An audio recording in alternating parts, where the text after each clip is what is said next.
Boa noite, tudo bom? Esperar o pessoal entrar aqui.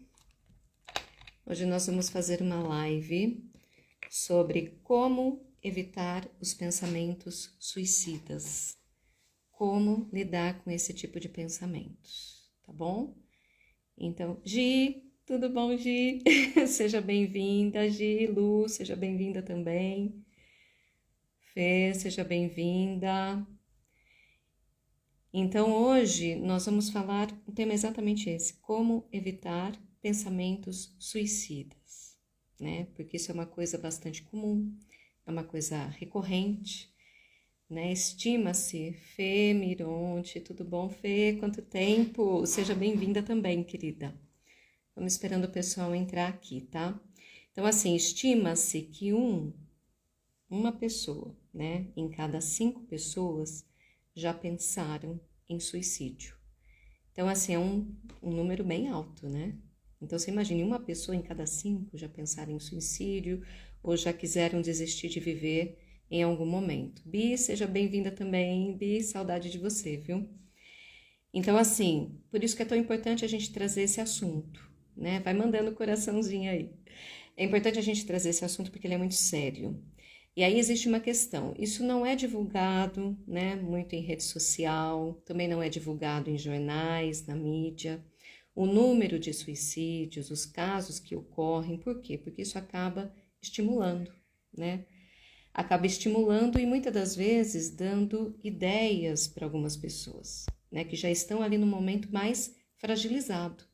Então, para vocês terem uma ideia, né, segundo o Ministério da Saúde aqui no Brasil, olha que número alto, gente. 11 mil pessoas se suicidam por ano. É um número muito alto, tá? Isso só no Brasil, né? Isso a gente não está falando ainda de uma dimensão mundial, nós estamos falando aqui.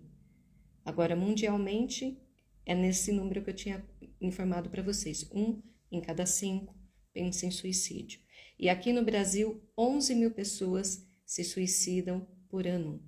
Então, isso é muito alto. Então, assim, o que é importante, né? A gente... Triste, muito triste mesmo, Fer. Então, assim, é importante, primeira coisa, né? Quais são as dicas? A pessoa percebeu que ela tá com sentimentos de tristeza muito profunda, que ela tá se isolando, muitas das vezes ela não percebe, tá? Muitas das vezes ela não percebe, são as pessoas em volta que percebem isso que está acontecendo. O que é importante? Que ela busque ajuda terapêutica. É muito importante, porque sozinha é muito difícil ela conseguir sair daquela situação. E a tendência é que essa depressão ela vá se aprofundando mais, onde a pessoa chega a ficar de cama, não toma mais banho, né, não consegue mais trabalhar, não consegue estudar, porque ela perde totalmente o foco. A depressão ela tira o foco das pessoas, a pessoa não consegue se concentrar numa atividade. Então, antes ela conseguia ler um livro, ela não consegue mais. Então, é normal a pessoa trancar a faculdade, trancar curso que está fazendo, pedir afastamento de trabalho, porque ela não consegue se concentrar, ela perde o foco. E coisas que antes ela gostava de fazer, ela deixa de fazer, ela para de fazer.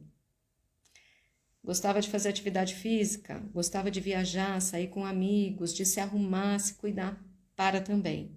Então, assim, tudo vai perdendo brilho, tudo vai perdendo a cor.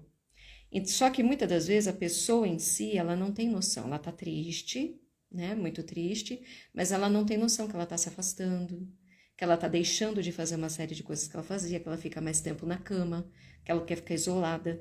Então é importante também a família em volta se atentar para essa questão, para trazer essa pessoa, né, novamente para o ponto de equilíbrio. Como? Buscando tratamento, acolhimento familiar, a posição da família, dos amigos nesse momento é muito importante, tá bom? Então, assim, dicas, né, que a gente vai trazer no caso para a pessoa conseguir lidar com isso. Primeira coisa, admitir que ela tá triste e que não é normal viver triste. É normal ter tristezas. Perdi um amigo, uma pessoa importante da família, vou estar triste. Perdeu um emprego, vai estar triste. Isso faz parte da vida. Mas passou aqueles dias, pronto, eu já continuo a minha vida, já tenho força para seguir e tá tudo bem, né? A vida que segue. Porque a vida é assim mesmo, cheia de altos e baixos. e questões emocionais que acabam flutuando em nós. Então, isso é normal, tá? Uma briga, um conflito. Mas, assim, viver triste todos os dias e desejar não viver mais, desejar não acordar mais, eu tenho um problema e eu preciso resolver isso.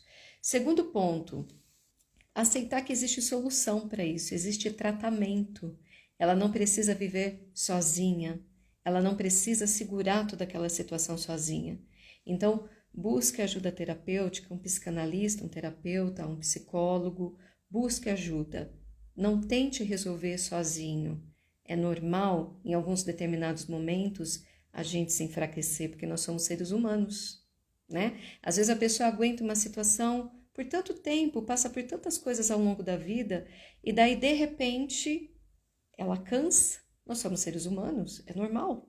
Então, preciso de ajuda sim, sou humano sim, e não consigo segurar essa situação sozinho.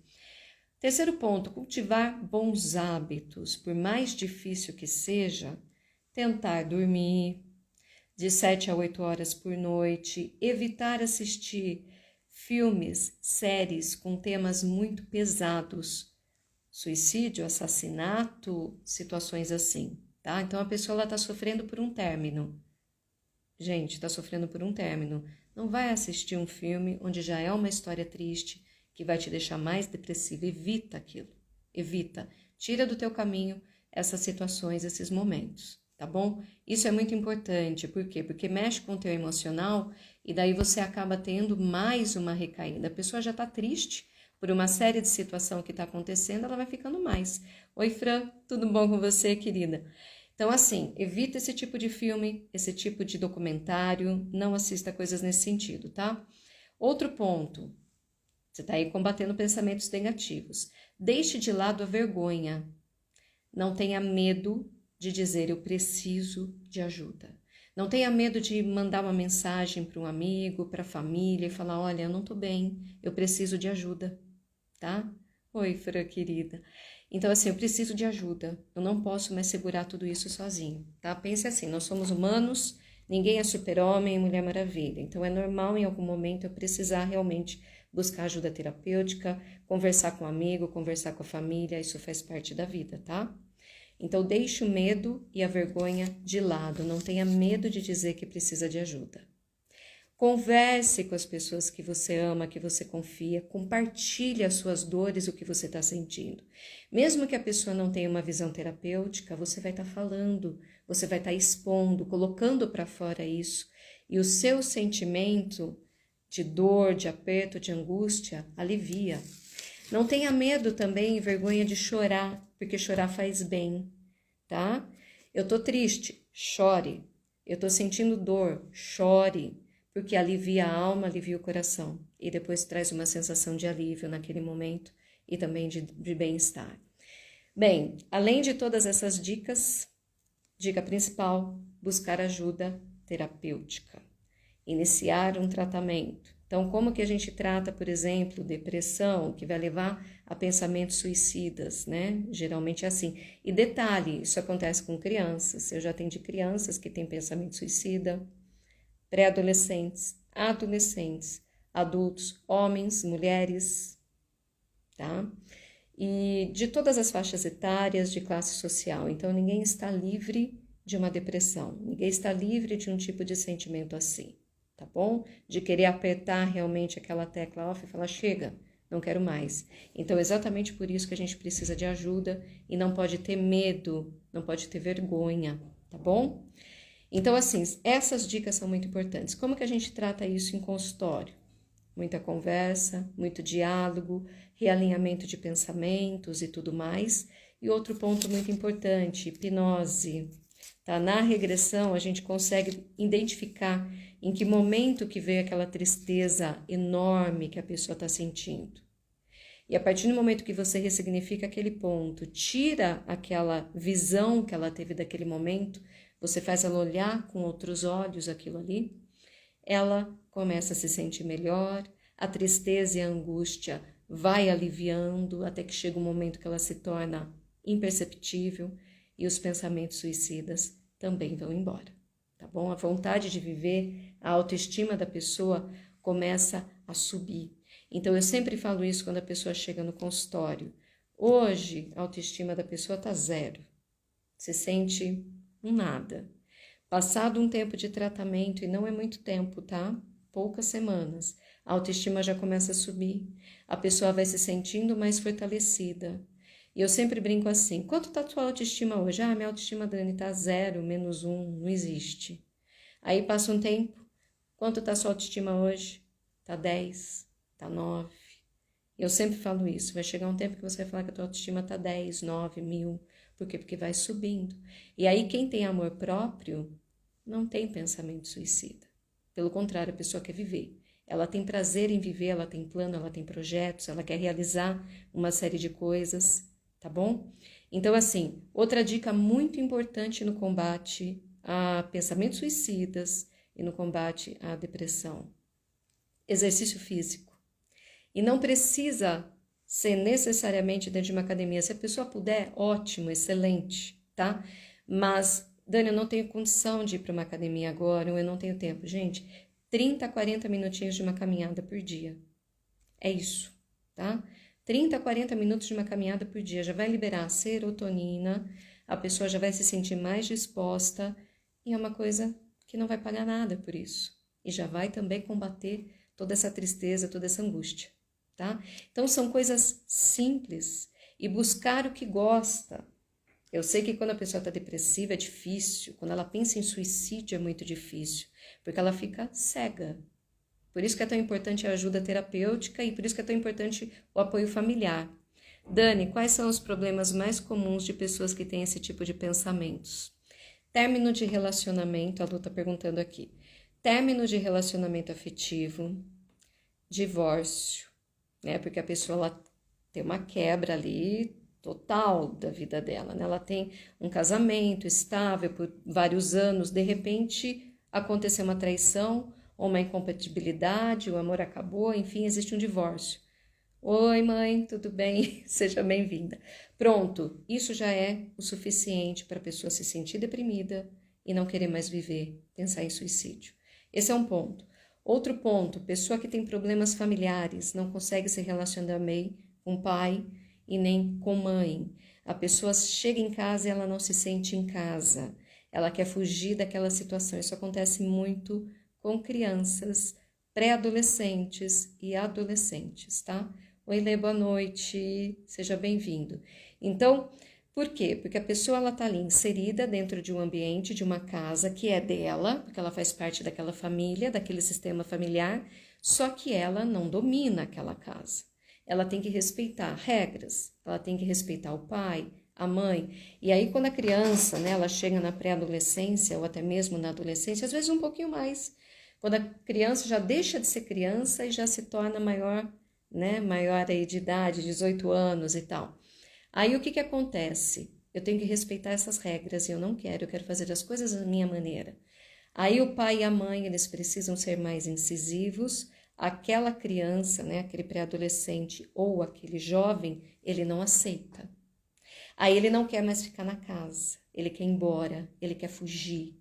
Aí ele tá ali, contrariando todos os sistemas possíveis. São momentos também que eles pensam em suicídio. Então, assim, conflitos familiares. E muitas das vezes não quer dizer que o pai e a mãe sejam ruins, não é isso. Realmente é aquela situação: oi, Sérgio, tudo bom? Seja bem-vindo, quanto tempo? Então, assim, não quer dizer que aquele pai e aquela mãe são ruins, não é isso, né? Porque o pai e a mãe amam o filho, por mais divergências e diferenças que haja, mas ele não está disposto a aceitar aquilo. Ele não quer aceitar aquela ordem naquele momento. Então ele começa, como os hormônios estão à flor da pele, ele fala: eu não quero viver mais. Então é por isso que tem uma incidência tão grande de suicídio na pré-adolescência e na adolescência. Quando percebe que aquela criança está se isolando, que aquela criança está com pensamentos, com gostos diferentes. O que quer dizer isso, Dani? Gosta de assistir filmes com suicídio, assassinatos, séries, tem os gostos assim um pouco mais, né, duvidosos que a gente fala. É importante também observar o comportamento dessa criança e desse adolescente. O que está acontecendo ali? Desse jovem a mesma forma. Precisa de tratamento, tá? Por isso que é tão comum o adolescente se suicidar. E aí, tá sempre atento às amizades que ele tem, quem são essas pessoas, tá atento ao relacionamento. Terminou, mas terminou por quê? Como que você está se sentindo? Porque na adolescência, terminar uma paixão, um primeiro amor, é o fim do mundo. É tudo muito intenso, é tudo muito forte e é onde também eles cometem suicídio. Então, assim, ou muitas das vezes vão para as drogas e dali acabam, né, entrando para o mundo do vício e tudo mais. Então, assim, a Gi colocou aqui, existe alguns perfis de suicida, o egoísta, o altruísta e o anônimo, exatamente. O egoísta, né, aquela pessoa que só pensa nela, absolutamente nela, né, por quê? Porque ele é a pessoa mais importante da vida dele. Então, a partir do momento que aquilo ali é contrariado, ele não aceita. E também tem uma outra questão, às vezes ele quer, nós estávamos até comentando sobre isso hoje, né, Gi? Às vezes a pessoa ela quer chocar a família, né? Porque ela quer tanto a atenção para ela quer tanto foco para ela que ela quer chocar a família. E ela pode sim, vir a cometer um suicídio por conta disso, para agredir o pai, para agredir a mãe, para agredir os familiares, né? Porque ela quer atenção para ela. Então, acontecem muitas situações assim. Por isso que é tão importante os pais estarem atentos, tá? Caso de divórcio e separação, como eu falei. Casos também de desemprego, tá? A pessoa lá é desligada do trabalho, né, por alguma questão, e ela não consegue lidar com aquilo, lidar com aquela rejeição. Sim, Gi, estávamos falando sobre isso hoje.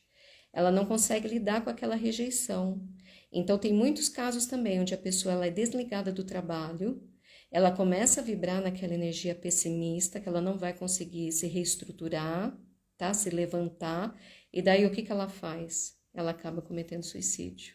Tem situações assim também, que envolve a autoestima dela, o ego dela, onde ela foi rejeitada pela empresa, onde ela foi colocada de lado, tá? E a gente sabe que faz parte do processo. Tem situações, sim, que a gente vai precisar ser desligado de uma empresa, tem situações que a empresa vai desligar por uma reestruturação, e muitas das vezes aquilo não é pessoal, ou às vezes a pessoa não serve para aquele determinado cargo, mas serve para um outro, tem um outro perfil, mas isso também acontece. Então, casos como esse que eu citei aqui são casos muito comuns dos pensamentos suicidas, porque a pessoa ela entra numa tristeza, numa depressão muito profunda. Tá bom? Outras situações, vazios, a pessoa tem ausência paterna, ausência materna lá desde a infância, e daí ela cresce se sentindo rejeitada, e ela transfere isso para relacionamentos afetivos, onde gera dependência emocional afetiva, aí ocorre um término, ela não aceita, ela se sente rejeitada e ela vai, pode se suicidar, que entra na questão do término de relacionamento que eu falei também, porque a pessoa ela sente uma angústia muito grande, um vazio muito grande. Então, o que ela pensa? Se eu deixar de existir, acabou. E também pode querer se vingar de outras pessoas. Eu vou tirar minha vida, eu acabo com todo o problema e, ao mesmo tempo, as pessoas irão se sentir culpadas pela morte dela. Enfim, isso é um assunto muito amplo, que tem vários pensamentos que pode levar a isso, tá bom? Então, assim, algumas dicas, né, pra gente seguir. Isso, algumas dicas aqui pra gente seguir. Buscar ajuda terapêutica e deixar muito claro que muitas pessoas estão sujeitas à depressão e que isso é um pensamento que pode acontecer. E não é culpa da pessoa, depende do momento que ela está vivendo, do momento que ela está inserida, do ambiente familiar, do relacionamento, uma série de questões. Mas aí já fica algumas dicas, né? Procurar tratamento terapêutico, não ter medo, não ter vergonha, porque nós não somos super-heróis. Chega um momento que a gotinha transborda, né? Faz o copo transbordar. E daí precisa de ajuda. E tá tudo bem. E depois, passado esse tempo, a pessoa se restabelece, se levanta e segue a vida novamente, porque a vida é feita de ciclos. Então, quando a gente chega assim numa UTI, para quem nunca foi numa UTI, você tem lá um monitor, né? Para quem nunca foi, já deve ter visto em filme. Você tem lá um monitor que está monitorando os batimentos cardíacos da pessoa e tudo mais, certo? Oi, Val, tudo bom, querida? Boa noite. Saudade de você também, viu? Então, assim, tem lá na UTI aquele monitor. Enquanto ele está assim, significa o quê? Que a pessoa está vivendo. Existe vida, tá? Agora, a partir do momento que aquilo para, deixou de viver. Então, a vida ela é cíclica, ela é feita de altos e baixos. Então, como que eu lido com isso? De que maneira eu lido com isso? Por isso que é tão importante a gente buscar os pensamentos positivos e buscar ajuda terapêutica, tá bom? Isso é muito... Aqui a Lu colocou, e como se livrar desses pensamentos pegajosos? Vamos lá. A pessoa fica pensando naquela coisa ruim, naquela coisa ruim. Ocupar a mente com pensamento positivo e com coisas que você tem vontade de fazer, que você gosta de fazer. Gosta de andar de bicicleta? Vá andar de bicicleta. Gosta de fazer artesanato? Faça artesanato. Gosta de desenhar, de pintar? Faça isso. Gosta de conversar? Chame uma amiga, converse, busque coisas que você gosta. Gente, cozinhar é terapêutico. Cozinhar faz muito bem, tá bom? Porque na medida que você está cozinhando, você esquece dos problemas e aquilo ali te traz prazer. Por isso que pessoas que gostam de cozinha são apaixonadas por aquele momento. Tá? É um ritual fazer um prato, fazer um bolo, fazer um pão. Cozinhar é terapêutico. Então, nesse momento, as pessoas se livram desses pensamentos pegajosos, porque ela foca naquele momento ali, tá bom? Tem pessoas que não sabem que podem fazer a gestão dos próprios pensamentos, exatamente. E assim, os pensamentos, eles são muito importantes porque eles criam a nossa realidade, tá? Se você ficar projetando uma coisa ruim, você começa a vibrar naquela energia realmente, meu dia vai ser péssimo. Vai ser mesmo, você tá falando que vai ser. Né? Então, já pensa diferente. Não, meu dia vai ser ótimo, vai dar tudo certo, eu vou conseguir. E imediatamente você começa a pensar nisso, em coisas mais positivas, tá bom? Deixa eu ver aqui o que mais que a Gi colocou. E tem o altruísta, sim. Aquele que se mata em nome da pátria, exatamente. Gi. Como os que atirou o avião sobre as torres, por exemplo, os atiradores que invadem escolas. Gente, a Gi trouxe um assunto aqui muito importante. Esses atiradores em escolas. Olha que coisa mais absurda que são os altruístas, tá? A pessoa ela chega lá, mata uma série de pessoas, é uma coisa absurda, né? E daí muitas das vezes vai e se mata, né? Isso aconteceu em várias escolas, inclusive aqui no Brasil. Então, assim, tem em nome da pátria, da religião, né? Como das Torres Gêmeas e tantas outras situações. Então, assim, aí é um assunto realmente que a gente vai ficar aqui, ó, um bom tempo, porque tem vários perfis, tá bom? Vários perfis de pessoas que podem cometer suicídio. E o pior, além de cometer suicídio, acaba levando outras pessoas junto, né? No caso aí de atentado a escolas e tudo mais, tá bom? Bem, pessoal, aqui são algumas dicas, tá? Que eu acho que são pertinentes, né? Não vou estender muito, né? Porque eu sei que o tempo aí de todo mundo é precioso. Mas eu quero agradecer a presença de vocês que estiveram aqui. Aliás, todos esses dias aí nas nossas semanas de lives, né? E vamos ter mais amanhã é especial, Dia das Mães, né? Vai ser uma live junto com a minha mãe, que está aqui junto com a gente agora. Então, vai ser especial Dia das Mães. E nós vamos fazer aí uma sequência de lives para trazer informação. O intuito realmente é ajudar pessoas, tá? Por quê? Porque muitas das vezes a pessoa acha que não tem solução. E tem solução. Quando eu vejo que uma outra pessoa conseguiu resolver aquilo, eu também posso resolver. Né? Eu sou ser humano como ela, nós somos iguais e a gente consegue. Então, tudo aquilo que a gente consegue, realmente, a gente faz. A Gi colocou aqui, maravilhosa, Dani. Eu também, você é maravilhosa, Gi, Lu. Agradeço a todos, gratidão imensa, tá? E estamos juntos aí nas próximas lives, tá bom? Um beijo. Tudo de bom para vocês, pessoal.